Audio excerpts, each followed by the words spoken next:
de 30 libras pasa por el origen O con una velocidad v sub 0 igual a 120 pies sobre segundo en X, cuando explotan dos fragmentos A y B de 12 y 18 libras respectivamente.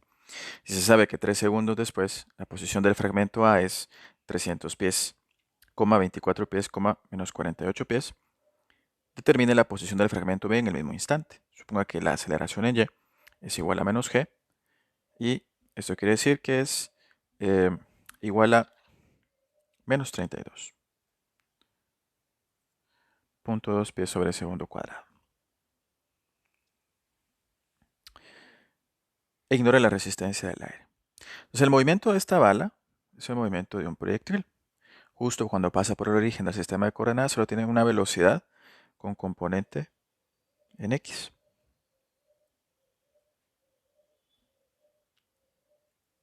Pero vamos a suponer nosotros que pues, es un movimiento de proyectiles, y el movimiento de proyectiles nosotros sabemos que eso implica que la aceleración en X es 0, que la aceleración en Y es igual a menos G, en este caso menos 32.2 pies sobre segundo cuadrado, y nuestra aceleración en Z va a ser igual a 0. Entonces nos preguntan, bueno, si se supone que este proyectil de 30 libras y cuando pasa por O con esa velocidad se divide en dos fragmentos de las masas indicadas, y 3 segundos después conocemos las coordenadas de la posición del fragmento A, ¿cuál es la posición del fragmento B?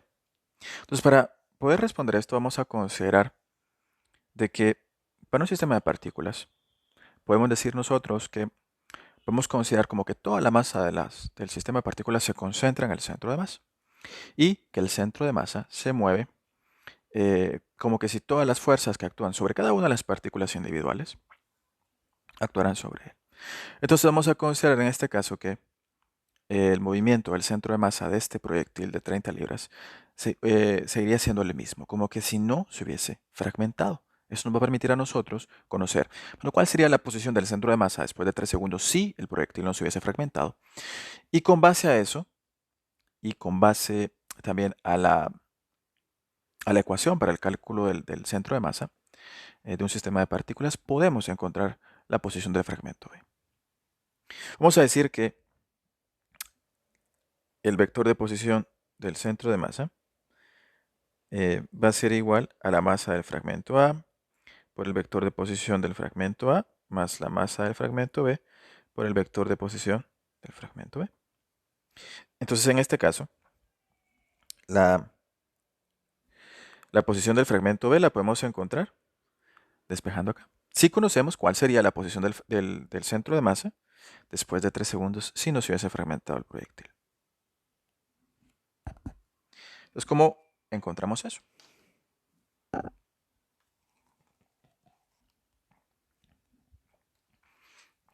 Vamos a considerar aquí que la posición del centro de masa va a depender del tiempo.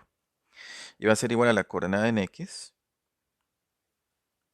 que también depende del tiempo, por el vector unitario Y, más la coordenada en Y, que también depende del tiempo, por el vector unitario J, más la coordenada en Z, que depende del tiempo, por el vector unitario K. Entonces, X de t para nosotros acá, en el caso del movimiento en X, como la aceleración en X es 0, es un movimiento con velocidad constante. Entonces vamos a decir que la coordenada en X es igual a esto.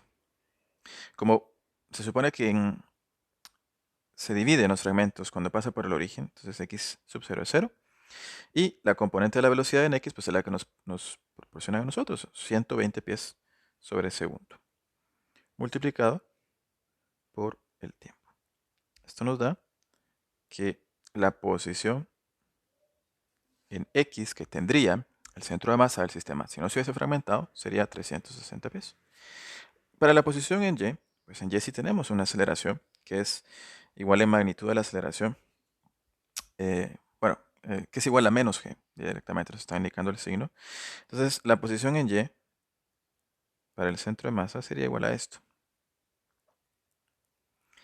Entonces pasa por el origen, esto es 0, no tiene velocidad inicial antes de estallar en Y, entonces eso es 0, y nos quedaría un medio de la aceleración en Y por el tiempo al cuadrado. Y esto es aproximadamente menos 145 pies. Y en Z Bueno, z sería también movimiento con velocidad constante, ¿verdad? Estamos diciendo que la aceleración en z es cero.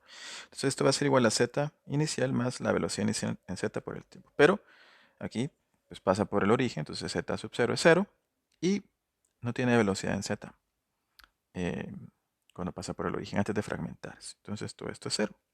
De tal manera que la posición del centro de masa, bueno, aquí vamos a decir directamente a los 3 segundos, sería de 360 y menos 145 J más 0K pies. Y nosotros conocemos también las coordenadas, ¿verdad? En X, Y, Z para el fragmento A. Entonces vamos a sustituirlo en esta ecuación. Tenemos nuestra ecuación que nos dice que la masa total por el vector de posición del centro de masa es igual a la masa de A por el vector de posición de A más la masa de B por el vector de posición de B. En estos casos, o en este caso, a los 3 segundos. Entonces, la masa total no la tenemos, nos proporciona a nosotros aquí el peso total y los pesos de los otros, de los fragmentos. Entonces, vamos a decir que la masa es igual al peso dividido la gravedad, y vamos a escribir acá nuestras 30 libras dividido G por el vector de posición del centro de masa a los 3 segundos, es igual a la masa del fragmento B, perdón, del fragmento A, que tiene un peso de 12 libras, entonces vamos a decir que la masa es 12 dividido G por el vector posición de nuestro fragmento A los 3 segundos, que tiene estas coordenadas. Entonces nos quedaría 300 y más 24J y menos 48K. Y a esto le vamos a sumar nosotros el vector bueno, el producto de la masa por el vector de posición de B. Tenemos la masa, tenemos el peso, 18G, por el vector de posición de B a los 3 segundos. Entonces despejamos acá. Aquí podemos, aquí podemos eliminar nuestras variables G. Despejamos ahí para el vector de posición de B, que es nuestra única variable. Y nos quedaría que la posición de B a los 3 segundos sería 400 y menos 258 aproximadamente J y más 32K en unidades pie. Entonces, de esta manera podemos nosotros encontrar esa posición del fragmento B, utilizando ese concepto de que el proyectil se movería, o el centro de masa se movería como que si no se hubiese dividido ese proyectil en dos fragmentos.